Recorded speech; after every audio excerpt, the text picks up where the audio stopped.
말씀 듣기 전에 다 같이 다시 한번 기도하겠습니다. 감사하신 주님,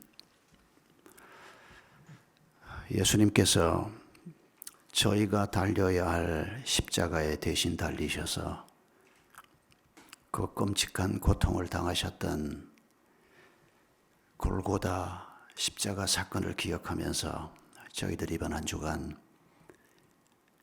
십자가를 다시 한번 저희 마음속에 품으며 그리스도인으로서 살아가야 할 삶의 길이 어떤 길인지를 다시 한번 말씀을 통해서 성령님을 통해서 도전받게 해주신 것을 감사합니다.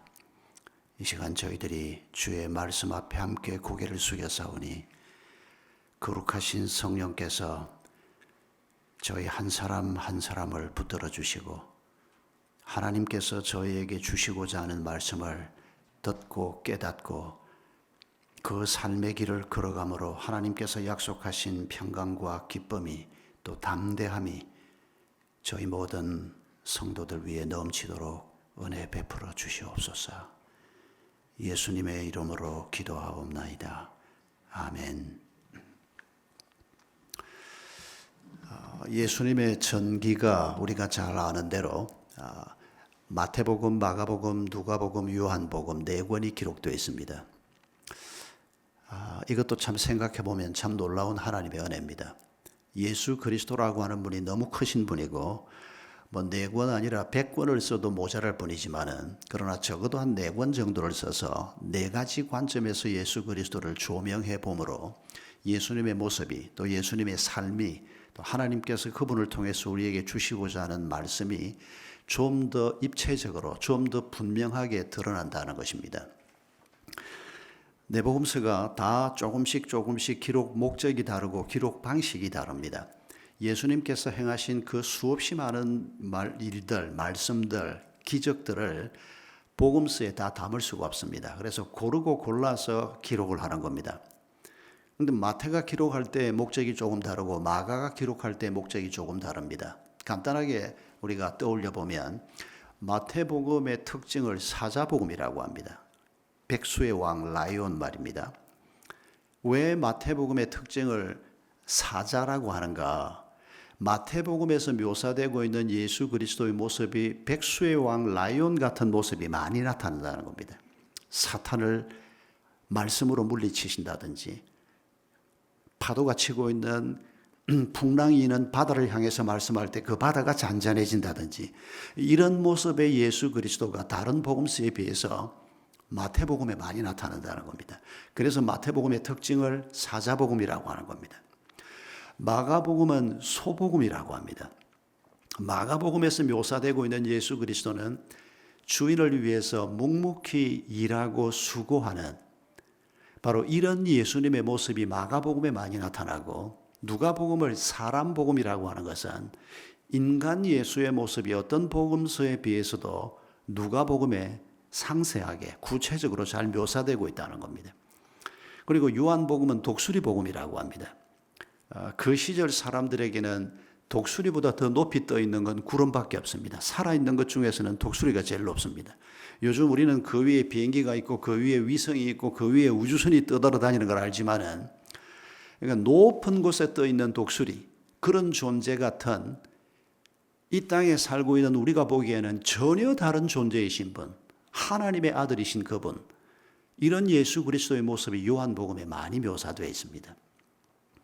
서로 예수 그리스도를 묘사하는 목적도 좀 다르고 그래서 다루게 되는 자료들도 좀 다르게 취사 선택이 되고 이렇게 네 복음서가 조금씩 다른데도 불구하고 복음서의 가장 중요한 사건이 예수님의 십자가 사건입니다. 십자가 사건을 만약에 기록하지 않는다면 복음서는 존재할 가치가 없는 겁니다.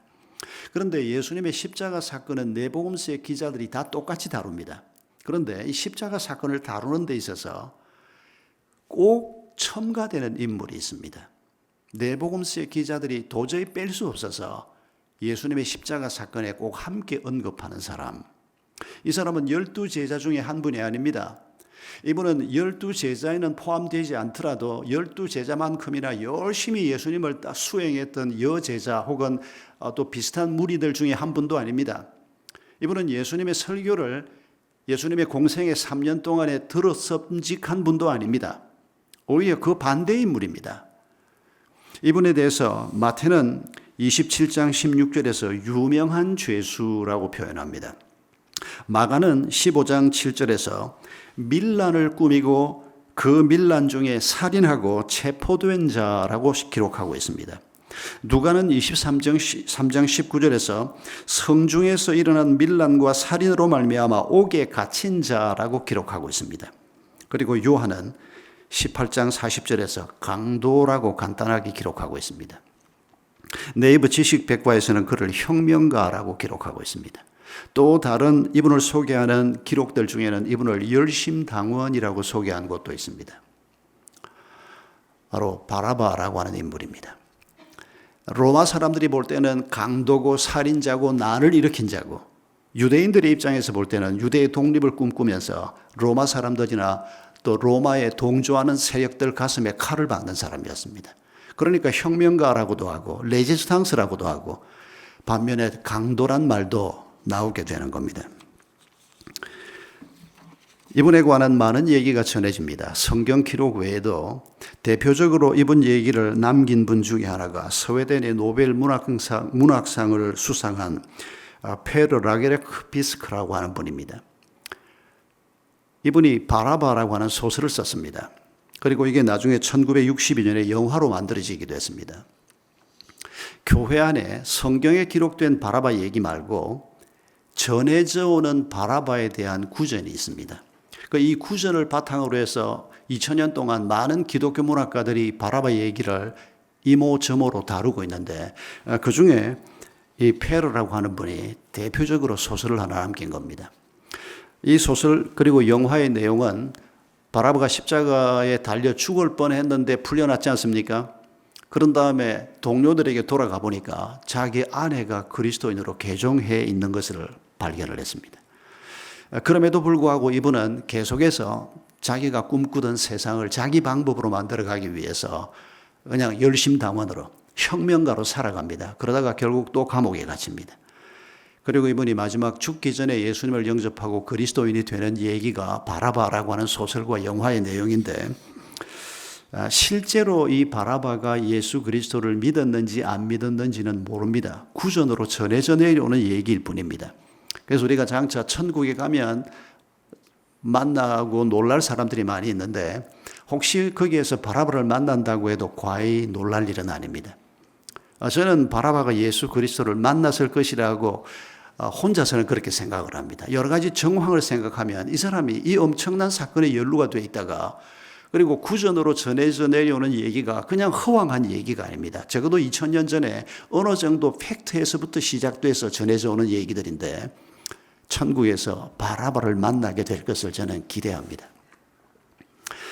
그런데 그가 천국에 가 있는지 가 있지 않는지 이것보다 중요한 일이 있습니다. 그건 왜 사복음서 기자들이 한결같이 바라바 얘기를 예수님 십자가 사건과 함께 다루고 있는가 하는 것입니다.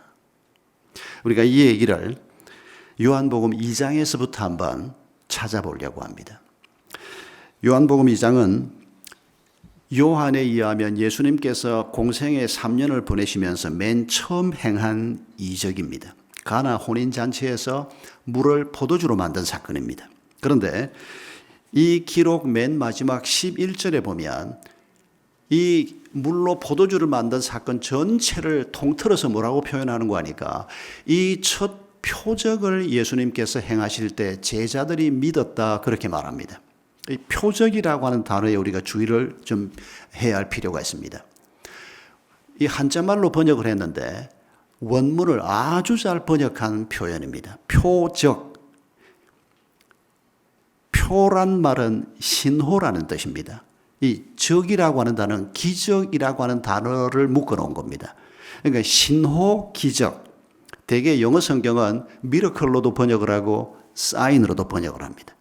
이 두 번역이 가장 많습니다. 그런데 우리말 성경에는 한자말을 가져와서 이 신호와 기적이라고 하는 말을 묶어서 표적이라고 옮긴 겁니다. 물이 포도주가 됐으니까 이게 기적인 것은 틀림없습니다. 이전에 없었던 일이고 앞으로도 없을 일입니다. 그런데 이게 신호라고 하는 게 무슨 뜻일까요? 여러분, 신호라는 게 뭡니까? 오늘도 여러분 이 자리에 오면서 또 우리가 바깥으로 돌아다닐 때 가장 많이 접하는 신호가 있습니다. 교통신호입니다. 빨간 불 신호가 들어올 때 여러분 혹시 이 분당이나 혹은 이 인근에 살면서 빨간 불 신호 위에 뭐라고 글자 써놓은 거 본 적 있습니까? 없습니다. 그냥 빨간 불 신호만 들어옵니다. 그러나 빨간 불 신호가 들어오면 그 신호가 뜻하는 메시지가 뭔지를 알기 때문에 가던 사람이 가던 차가 다 멈춥니다. 빨간 신호, 멈추는 메시지, 멈추라고 하는 메시지, 이 둘이 함께 묶여져 있는 겁니다. 여러분, 예수님께서 물로 포도주를 만들었습니다. 지금 이게 신호라고 얘기합니다. 누가 누구에게 보내는 신호입니까?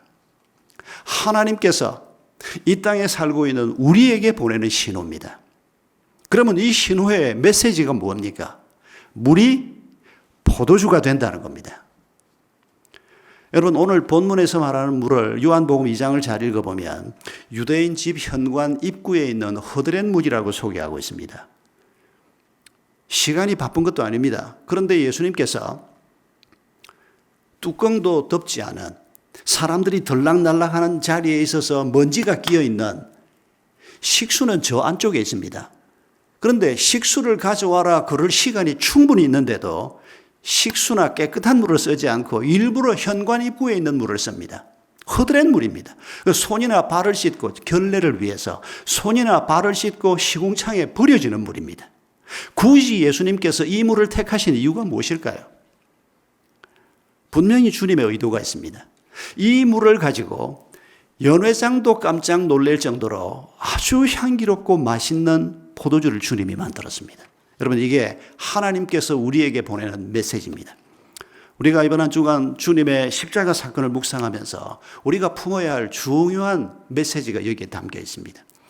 이 십자가 사건은 바라바라고 하는 한 사람이 그리스도인으로 변화된 것처럼 이 세상 속에서 무엇을 위해서 살아야 하는지도 알지 못하고 어떻게 살아야 하는지도 알지 못하고 어떻게 살아야 행복한지 어떻게 살아야 참 만족과 평안이 있는지를 알지 못한 채 그저 내 방식대로 열심히 혹은 열심히도 살지 않고 그냥 내던지는 채로 이렇게 인생의 길을 걸어가고 있는 이 땅의 사람들을 위해서 우리 하나님께서 우리에게 보내는 메시지인 것입니다. 신호인 것입니다.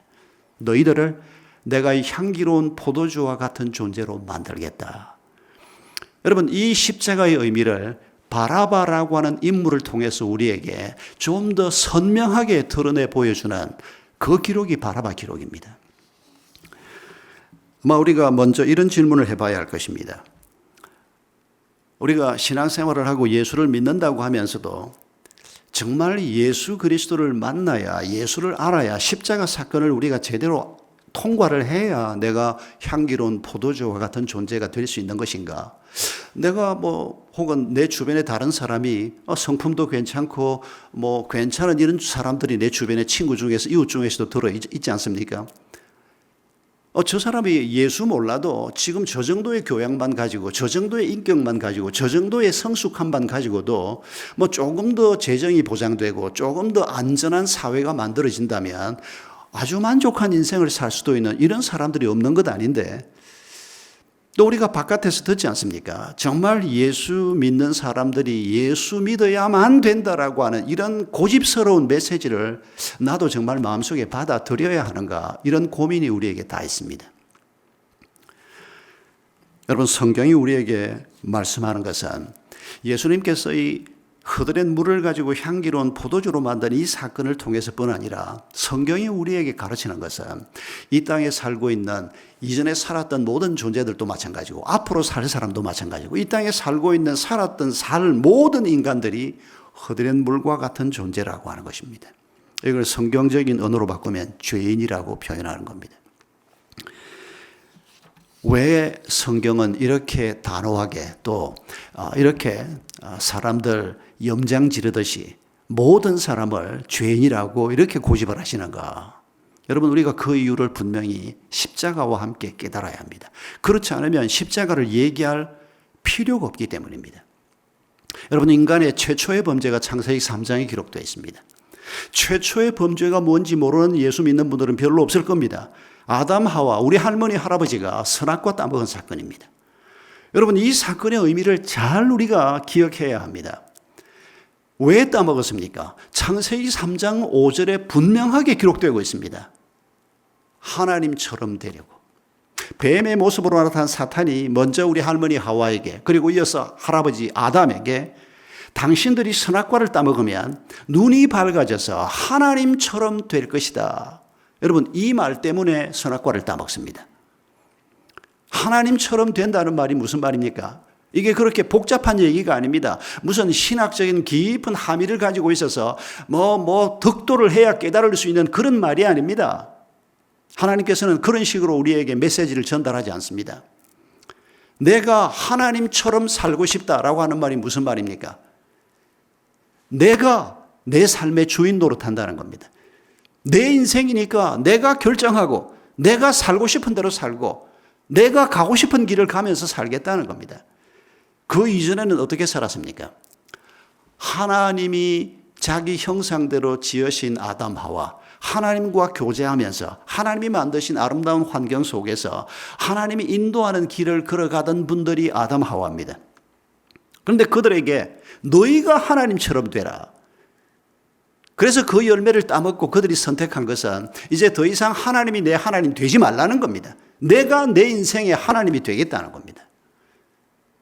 여러분, 이걸 작게 표현하면 이기심입니다. 자기중심적인 생각. 이걸 확대하면 내가 하나님처럼 되는 것입니다. 세상의 중심은 나고, 세상에 코로나 바이러스 때문에 몇십만 명이 죽고 무슨 일이 벌어지든지 간에 그건 세상 일일 뿐이고 내가 모든 것의 중심에 있어야 하고 또 실제로 그런 면이 없는 것도 아닙니다. 그런데 이 생각을 부풀려서 내 인생이니까, 내 생명이니까, 내 시간이니까, 내 직업이니까, 내 가정이니까 내가 생각한 대로 결정하고 행하고 열매를 먹으리라. 여러분, 이게 아담 하와가 선택한 하나님처럼 되는 길입니다. 이게 최초의 범죄입니다. 그리고 모든 죄가 여기에서 파생됩니다. 하나님이 계시지 않는 자리, 내가 주인 노릇하는 자리, 내가 하나님 노릇하는 자리, 하나님의 통치가 더 이상 없는 곳, 그곳에 이렇게 죄가 시작이 돼서 오늘까지 수많은 죄들이 파생되어 오는 겁니다. 여러분, 좀 오래된 얘기이긴 하지만 저는 십자가 얘기를 할 때마다 이분을 떠올리곤 하는데, 에밀 다이누라고 하는 유대인이 있었습니다. 지금은 물론 돌아가셨습니다. 이분은 2차 대전 때 독일인들이 수백만 명의 유대인을 죽였지 않습니까? 그때 아우슈비츠에 끌려갔던 분입니다. 그런데 거기에서 요행이 살아난 분입니다. 수백만 명이 가스실에 끌려가서 죽고 학살을 당하던 그 처참한 현장에 있었던 분입니다. 그런데 이분이 아이히만 재판에 참여했던 얘기로 60년대에 언론의 조명을 받았던 분입니다. 옛날 분이긴 하지만은 저는 이분 얘기를 오래전에 읽은 이후로 잊을 수가 없습니다. 이분이 그 끔찍한 자신의 고통, 유대 민족의 고통, 인류 역사에 더할 수 없이 큰 죄를 저질렀던 그 독일, 그리고 유대인들을 죽이라고 하는 그 명령서의 최종 서명자가 부총통이었던 아히만이었습니다. 그런데 이 아히만이 없어져 버렸습니다. 2차 대전 끝난 다음에 히틀러는 자살을 했는데 이 사람은 종적을 감추어 버렸습니다. 그런데 이분이 전쟁이 끝난 10수년 후에 아르헨티나에서 이 사람이 체포가 됩니다. 그리고 이 사람이 재판이 시작이 되는데 이 재판이 영화로 나올 정도로 지금도 여러분 그 재판, 아히만의 그 재판 받는 장면을 그 영화에서 실제 모습 그대로 볼 수 있는 영화가 지금도 그대로 남아 있습니다. 그런데 이 에밀 다이누가 방청석에 앉아 있었습니다. 그리고 이 사람이 계속해서 재판 진행 과정을 지켜보다가 마지막 순간에 방청석에서 비명을 지르면서 눈물을 흘리면서 기절하는 사건이 벌어졌습니다. 많은 기자들이 이 사람의 지난날 고통이 얼마나 끔찍했으면 지금 20년 가까운 세월이 지나가는 지금의 아직도 이런 예밀 그 아히만을 쳐다보면서 이렇게 기절까지 하나. 그리고 기자들이 달겨들었습니다. 그런데 그때 이 사람이 했던 말이 모든 사람을 놀래게 했습니다. 그리고 그때 했던 그 말 때문에 이 사람이 미국 CBS 유명한 텔레비전 그 60분이라고 하는, 지금도 그 60분이 아마 아직도 계속될 겁니다. 60 Minutes라고 하는 유명한 대담 프로그램에 이 사람이 초대를 받아가서 수백만 명이 지켜보는 자리에서 자기가 그때 쓰러졌던 이유를, 기절했던 이유를 또 한 번 설명하기도 했습니다. 자기는 수백만을 죽인 아히만이 인간의 껍질은 쓰고 있지만은 악마 같은 존재일 거라 그렇게 생각했다는 겁니다. 그런데 그 재판의 과정에서 드러나는 아히만의 모습이 너무도 평범한 사람이라는 겁니다. 그때는 이미 늙은 노인이 돼 있었습니다. 석양이 지는 노를 좋아하고 클래식 음악을 좋아하고, 이 사람도 교육받은 사람이기 때문에 손주의 재롱을 좋아하고, 재판 과정에서 드러난 이 아히만이 너무도 평범한 보통 사람인 것을 보면서 이 사람이 충격을 받은 겁니다. 어떻게 저럴 수가 있나? 그리고 이 사람이 또 충격을 받은 건 뭔가 하니까 저 평범해 보이는 저 사람 가슴 속에 들어있는 그 악마성, 그 수많은 사람을 죽이게 명령서에 서명도 하고 그 악한 일을 행했던 그 악마성이 저 평범한 사람의 가슴에만 있는 게 아니고 자기 속에도 있다는 것을 발견을 한 겁니다. 저런 인간은 찢어 죽여야 해. 어떻게 저런 인간이 인간일 수 있는가? 그 인간을 향해서 분노하던 자기 모습 속에도 동일한 악마성이 있다는 것을 깨달았다는 겁니다. 그런 사실 앞에 이분이 혼절한 거였습니다. 이 얘기를 기자들 앞에 얘기하고 미국의 텔레비전 프로그램 앞에 나가서 또 얘기하는, 그래서 그때 이분이 수많은 언론의 조명을 받았던 분입니다. 여러분, 우리는 지금도 우리가 N방이니 박사방이니 해서 지금 아주 끔찍한 일을 저진 한 젊은 사람을 우리가 지켜보면서 가슴 아파하고 있습니다만은, 우리가 잊지 말아야 할 것은 그게 조아묵의 가슴 속에만 있는 악마성이 아니고, 그게 아히만 같은 사람의 가슴 속에만 있는 악마성이 아니고, 그 사람들도 한꺼풀 벗겨놓고 보면 평범해 보이는 보통 사람일 수도 있지만은 이 모든 보통 사람들 속에 다 깃들어 있는 이 죄성, 이걸 악마성이라고 우리가 표현할 수 있습니다. 이게 우리 모든 인간들에게 다 있다는 것을 잊지 말아야 합니다. 성경은 바로 그걸 지적하고 있는 겁니다. 여러분, 예수님께서 십자가에 그렇게 비참하게 꼭 돌아가셔야 할 이유가 있다면, 여러분, 그 십자가 사건에서 우리가 기억해야 할 것은 왜 하나님께서 저렇게 잔혹하게 예수님을 십자가에 매달아 죽이는가? 많은 사람들이 하나님을 비판을 합니다. 아닙니다, 여러분. 우리가 십자가 사건을 생각할 때 평범해 보이는 우리 모습 속에 있는 이 참혹한 죄, 조주빈에게만 있는 게 아니고 우리 모두에게 있는 이 죄의 모습이 너무도 끔찍하다는 것입니다.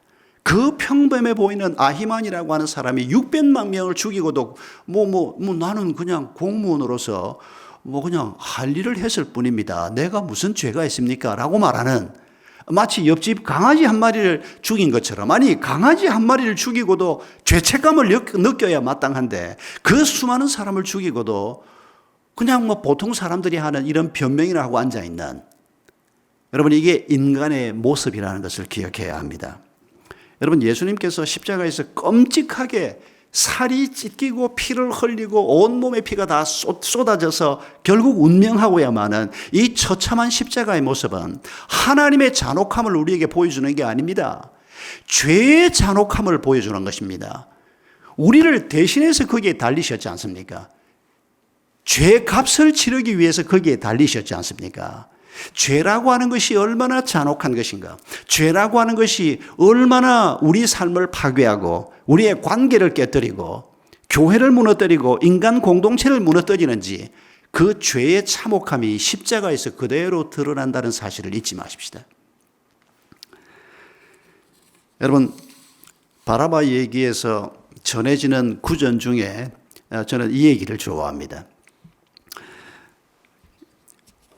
이 스웨덴의 페르가 얘기한 건 이분이 나중에 예수를 믿었다 이렇게 전해지는 구전을 취해서 소설을 썼습니다마는, 제가 읽은 구전 중에는 이런 얘기가 있습니다. 바라바가 그날 예수님하고 같이 재판장에 섰다가 자기는 뭐 꼼짝없이 죽는 줄 알았습니다. 그런데 뜻밖에도 자기는 풀려나고 죄가 없다고 다 얘기했던 예수가 십자가에 달려 죽는, 그리고 재판정에서 풀려났는데 사람들이 골고다로 막 달려가는데 바라바도 그때 이 예수라고 하는 인물이 너무 궁금하기도 하고 또 자기가 죽어야 할 자리에 대신 달리는 이분을 한번 보고 싶어서 십자가까지 갔다는 겁니다. 물론 그때만 해도 이 바라바가 깊은 생각은 하지 않았다고 구전은 전하고 있습니다. 그런데 예수님이 십자가 위에 달려서 피를 흘리면서 죽어가고 있는 그 모습을 지켜보고 있다가 어느 순간 바라바의 가슴에 질문이 생겼습니다. 그 질문이 뭔고 하니까 저 예수가 저 자리에 달리지 않았더라면, 저 예수가 저 자리에 달리지 않았더라면 내가 저기에 달려 죽어야 하는 거 아닌가. 이 생각을 하는 순간에 이 바라바가 그 십자가를 바라보면서 무릎을 꿇었다는 겁니다. 예수님, 당신은 나를 대신해서 죽는 것이군요. 이게 바라바의 구전 중에서 저는 요게 제일 맞아 떨어졌으면 좋겠다, 그렇게 생각하는 구전입니다. 알 수는 없습니다. 그러나 우리가 그 메시지는 알 수가 있습니다. 예수님의 십자가의 의미를 가지고 이 바라바 얘기를 그렇게 만들어낸 것인지 아니면 실제로 바라바가 정말 그랬는지는 모르지만 의미는 우리가 알 수 있습니다. 여러분, 예수님이 십자가에 달리신 것은 바라바 대신 달리신 것이었고 나 대신 달리신 것이었고 모든 사람을 대신해서 죄의 값을 치르기 위해서 거기에 달리신 것입니다. 예수님이 십자가 위에서 남기셨던 7마디 중에서 다 이루었다라고 하는 말을 우리가 잊을 수가 없습니다. 그 테텔레스타이라고 하는 말의 문자적인 뜻은 다 이루었다는 약간 의역을 한 거고 값을 다 치루었다라는 의미인 거 우리가 알고 있지 않습니까? 무슨 십자가에 달려서 돌아가시는 분이 뜬금없이 내가 값을 다 치루었다, 내가 뭐 빚을 다 치루었다 이럴 때나 쓰는 그런 말을 왜 하십니까? 여러분, 차라리 번역을 할 때 다 이루었다가 아니고 값을 다 치루었다로 직역하는 것이 훨씬 좋을 뻔했습니다. 내 죄가 말입니다. 내가 빚을 지면 내가 그 빚을 갚아야 자유인이 되지 않습니까? 내가 죄를 지었으면 감옥을 가든지 벌금형을 내든지 무언가를 해야 내가 그 죄책으로부터 놓여나지 않습니까? 그러나 내가 하나님 없다 생각하고 내가 내 삶의 주인 하나님 노릇하면서 사는, 그래서 죽을 수밖에 없는 비참한 인생을 살 수밖에 없는 이 길을 걸어가고 있는 나에게 하나님께서 나를 그냥 버려두지 않고 예수님의 죽음의 값을 통해서 내 죄값을 치러주시는, 이게 십자가 사건의 핵심이라는 것입니다. 여러분, 신앙생활을 하면서 예수님의 십자가가 내게 바로 이런 십자가인지를 다시 한번 깊이 묵상해 볼 수 있기를 바랍니다. 내 죄값을 대신 치르신 예수 그리스도의 십자가, 영원히 죽을 수밖에 없는 내 죄값을 대신 치러주신, 그래서 그 예수 그리스도를 믿고 예수님이 죽음의 권세와 죄의 권세를 깨치시고 부활하신 것처럼 예수 안에서 나도 내 죄값을 치러주신 예수님과 함께 예수님이 장사 지내질 때 함께 장사 지내지고 예수님이 다시 부활하실 때 나도 예수 안에서 새로운 생명으로 살아나는 십자가 사건이 그냥 책 속에 기록된 사건이 아니고 내 삶 속에 실제로 일어나고 있는 사건으로 내가 받아들이고 있는가, 그 점을 우리가 다시 한번 깊이 생각해 볼 수 있기를 바랍니다. 여러분, 로마서 6장 6절에서 우리의 옛 사람이 예수님과 함께 십자가에 못 박혔다고 사도 바울은 얘기합니다.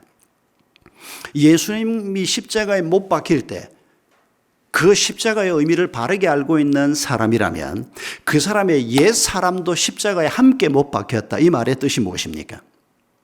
옛 사람, 예수 그리스도를 알기 전의 사람, 예수님의 십자가 사건과 부활 사건을 알기 전에 나 말입니다.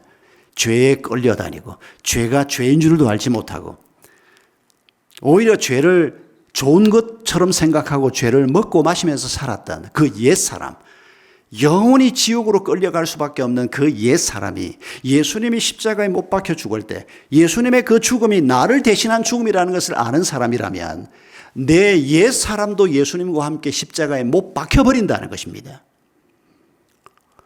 성경이 이렇게 분명하게 선포하고 있습니다.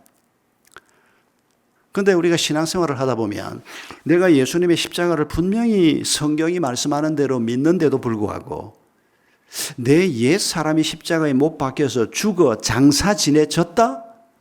그런데 아직도 내 속에 죄에 대한 욕망이 자꾸 살아나고 죄를 또 짓게 되는 이게 뭔가? 혹시 완전히 죽지 않고 한 반쯤만 죽었는가? 우리가 이런 질문을 하지 않을 수 없는 우리의 모습을 발견을 합니다. 그러나 여러분 잊지 마십시오. 하나님께서 선포하시는 것은 예수님이 십자가에 못 박혀 죽으실 때 우리의 죄도 우리의 옛 사람도 십자가에 못 박혀 죽어버린 것입니다. 그런데 내게 아직 한 반쯤은 살아있는 것 같은, 그래서 자꾸 죄를 짓게 되는, 이건 덜 죽어서 그런 게 아니고 우리가 성화되고 하는 과정에 있는, 과정에서 필연적으로 겪게 되는 일이라는 겁니다. 예수를 믿는 그 순간에, 예수님의 십자가를 내 믿음으로 받아들이는 그 순간에 내가 완전하게 죄를 버리는 자가 되는 게 아니고, 완전하게 죄를 이기는 자가 되는 게 아니고, 우리가 성화의 과정으로 들어가는 것입니다. 우리가 완전하게 성화되는 것은 죽음의 문을 통과해서 영원한 그 나라에 들어갈 때 우리가 완전히 성화된 자로 하나님 앞에 서게 될 것입니다. 그러나 그 기간 동안에는 계속해서 죄가 우리를 괴롭히는 이런 갈등 상황 속에 우리가 놓이게 될 것입니다. 그러나 여러분, 우리가 기억해야 할 것이 있습니다. 내가 지금 아직도 나도 모르는 죄를 범하기도 하고 또 해결하지 못한 죄를 안고 씨름하기도 하지만은 이 죄가 나를 이기지 못한다는 것입니다. 왜요? 그 죄는 십자가에 못 박혀버린 옛 사람의 것이기 때문입니다. 내가 앞으로 또 죄를 짓는다고 하더라도 내가 낙심하지 않는 이유가 무엇입니까? 그 죄는 나를 이기지 못할 것이기 때문입니다. 내가 예수 그리스도 안에 있으면 그 죄는 절대 나를 이길 수 없고 이미 죽어버린 것이고, 나는 지금 점점 예수 그리스도의 능력으로 새로운 사람으로 온전히 예수 그리스도를 닮아가는 사람으로 내가 지금 성화되어 가고 있다는 것을 우리에게 확신시켜주는 복된 말씀이 바로 우리의 옛 사람이 십자가에 달려 죽어버렸다고 하는 선포입니다. 이게 될 일인가 안 될 일인가? 이렇게 신앙생활을 하면 내가 정말 예수님처럼 예수님 반만큼이라도 내가 따라갈 수 있나? 이것만 내 열심 가지고 뭘 한다고 해도 잘 안 되는데, 우리에게 생기는 이런 의심이나 반신반의하는 이런 마음을 우리가 버려야 한다는 것입니다. 죄는 죽어버렸습니다. 죄는 우리를 이기지 못합니다. 내가 또 죄를 범하더라도 낙심하면 안 됩니다. 그 죄를 우리가 이길 수 있기 때문입니다. 주님의 은혜가 우리에게 있기 때문입니다. 여러분, 베드로후서 2장 10절에서 사도 베드로는 고통받고 있는 성도들을 향해서 이런 편지를 쓰고 있습니다. 하나님께서는 더러운 생활 방식에 빠져 정욕을 따라 살아가는 거짓 교사들에게 진노하신다. 여러분, 이미 박해는 모든 교회에 지금 이루어져 가고 있었습니다. 사도 베드로가 돌아가시기 전에 베드로후서를 기록할 때쯤은 모든 교회들이 큰 박해 속에 들어가 있을 때입니다. 그런데 그 박해 속에 들어와 있는 교회에서도 특별히 교사들, 가르치는 자들, 사역자들이나 교회 리더급의 사람들을 두고 하는 말입니다. 이 사람들을 두고 더러운 생활 방식에 빠져 정욕을 따라 살아가는 거짓 교사들. 여러분, 지도자뿐이겠습니까? 모든 성도가 다 마찬가지입니다. 우리가 예수 그리스도를 믿고 산다고 하면서도 우리가 아직도 버리지 못한 더러운 생활 방식이 우리에게 남아있을 수 있고, 아직도 내가 하나님이 주신 우리의 비전, 그게 무엇이어야 합니까? 그리스도인, 모든 그리스도인이 이 땅에서 품어야 할 가장 중요한 목표가 무엇일까요? 하나님을 닮는 것입니다. 우리 아버지를 닮는 것입니다. 사업의 성공, 학교의 입학, 성진, 이런 것들이 부수적으로 우리에게 작은 목표로 남아있을 수도 있지만은 아닙니다. 궁극적으로 우리의 목표는, 우리의 삶의 목표는 하나뿐입니다. 우리의 아버지이신 하나님을 닮는 것입니다. 원래 그분이 우리를 창조하신 목적대로 우리가 회복되는 것입니다. 성령께서 열매를 우리에게 맺게 하셔서 바로 우리를 이런 자리로 회복시키실 것입니다. 그런데 이런 목표를 가지고 살아야 하는 사람이 이 세상에 살다 보니까 더러운 행실을 아직도 버리지 못하고 있고, 그것도 리더인데 이런 더러운 행실이 아직 빠져있는 이런 사람을 책망하면서 베드로후서 2장 15절에서는 그게 바로 발람의 결이라고 말씀하고 있습니다. 발람이 선지자 아닙니까? 예언자였습니다. 하나님의 말씀을 가르치는 자였습니다. 그러면서도 그가 모압 왕이 돈을 준다고 하니까 하나님의 종이면서 하나님의 백성들을 저주하는 말을 하려고 하는 이런 발람을 두고 말씀하시기를, 예언자이면서 더러운 이익을 따라 행동하는 자, 악의 전문가가 된 발람, 이렇게 표현하고 있습니다. 여러분, 이 말씀은 리더라도 이런 일이 벌어지겠거든 리더가 아닌 신앙생활하는 모든 그리스도인들에게는 이런 일이 더 쉽게 일어날 수 있다는 것입니다. 오늘 우리가 고난주간이라고 하나님께서 주신 은혜의 자리에 나오는 정도의 믿음도 있고, 주일이면 교회 나가려고 사모하는 마음도 있고, 성경도 펼쳐 읽을 줄도 알고, 그래서 나도 나 스스로를 그리스도인이라고 생각하면서 산다고 해도 우리가 자칫 잘못하면 발람의 길을 걷는 자가 될 수 있다는 것입니다. 여러분, 우리가 이 말씀 앞에서 아직도 내가 버리지 못한 더러운 삶의 방식이 뭔가를 생각해 보십시다. 내가 무엇을 목표하고 사는가를 한번 점검해 보십시다. 특별히 이번 한 주간 동안에 우리가 예수님이 십자가에서 피 흘려 돌아가시면서 내게 주심하고 약속했던 것은 우리가 이 땅에서 부자로 사는 거 아닙니다. 편하게 살다 가는 것 아닙니다. 조금 불편해도, 또 우리가 가난하게 살더라도 이 땅에서 우리에게 주신 가장 중요한 목표는 우리가 우리 아버지이신 하나님을 닮는 것입니다. 그것을 거룩이라고 표현하는 것입니다. 거룩이야말로 가장 큰 능력입니다. 오늘 우리의 가정과 교회와 이 대한민국, 오늘 이 세계에 가장 필요한 사람은 하나님을 닮은 사람입니다. 거룩한 사람입니다. 여러분, 오늘 우리 주변을 둘러보십시오. 정말 하나님의 사람들이, 하나님을 닮고자 하는 사람들이 자기 자리에서 아름다운 삶을 살 때 거기에서부터 나오는 파괴력이 얼마나 큰가를 우리가 보고 있지 않습니까? 여러분, 하나님께서는 우리에게 이런 더러운 삶, 잘못된 삶, 잘못된 목표들을 버릴 수 있도록, 그리고 새로운 그리스도인의 길을 걸어갈 수 있도록 우리에게 시간과 공간을 베풀고 계시다라고 베드로후서 3장 9절에서는 말씀하고 있습니다. 바로 이 은혜의 말씀을 듣는 자리에 우리가 함께 앉게 된 것도 베드로후서 3장 9절에서 말씀하는 우리의 삶을 고칠 수 있는, 하나님을 더 닮아가고자 하는 우리의 마음에 하나님께서 영양분을 공급해 주시는 바로 은혜의 자리요, 은혜의 시간이라고 말할 수가 있습니다. 여러분, 우리가 어떤 죄를 안고 있든지 그 죄를 버리고 그 죄와는 상관없는 사람으로, 그리고 하나님을 바라보면서 거룩을 이루어가는 자로 우리의 길을 걸어갈 때 거기에는 이 세상 어느 곳에서도 맛볼 수 없는 평강과 기쁨과 만족함이 있게 되는 것입니다. 바로 하늘의 평강입니다. 성도는 이걸 구하는 사람들입니다. 안 믿는 사람들도 구하고 있는 돈이 주는 기쁨, 안 믿는 사람들도 구하고 있는 세상에서 얻을 수 있는 쾌락, 이런 것들이 우리가 구하는 바가 아닙니다.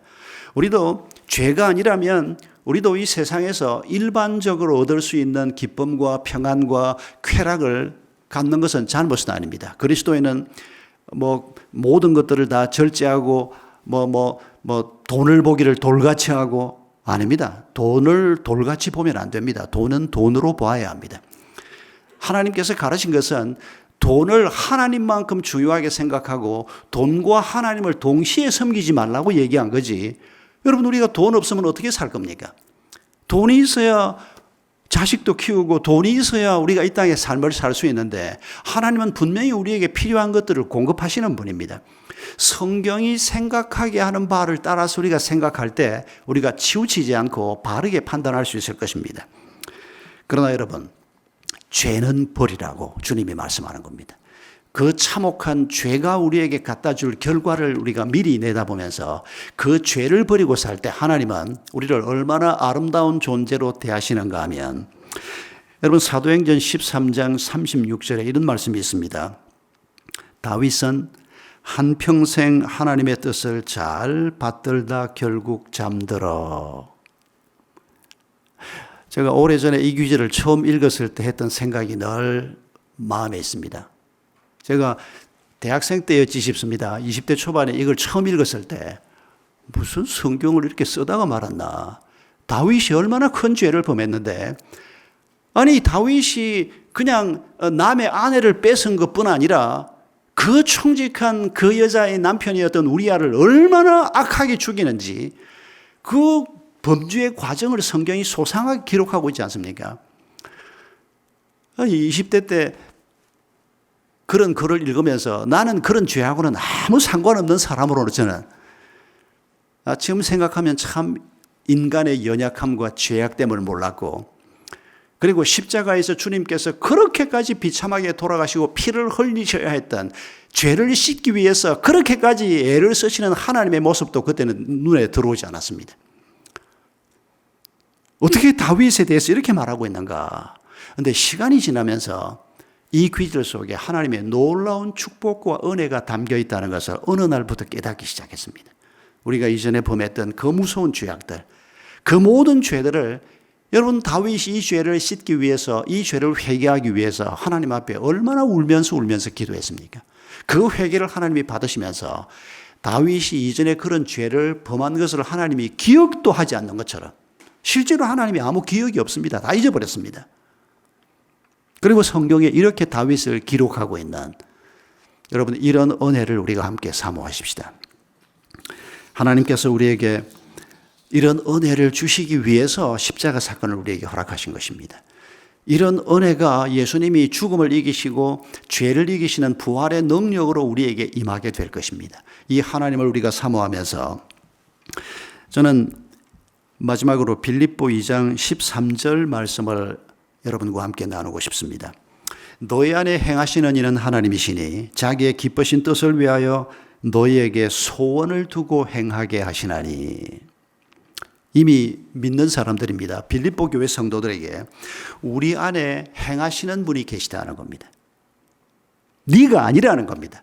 네 인생이라고 해서 네가 네 삶 안에서 행하는 자가 아니고 하나님이 우리 안에서 행하신다, 움직이신다, 결정도 하시고 우리와 함께 하신다는 것입니다.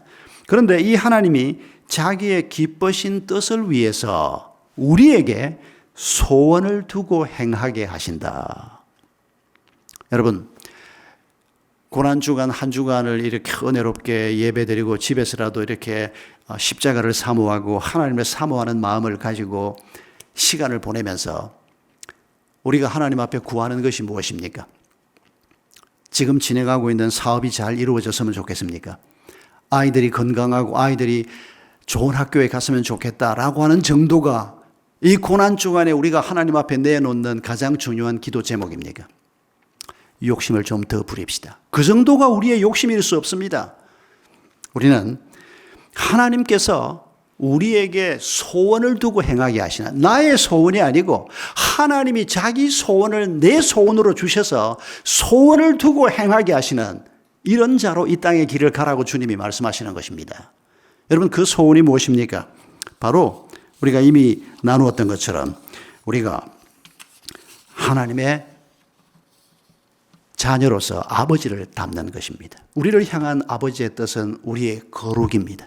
우리가 하나님을 닮는 것입니다.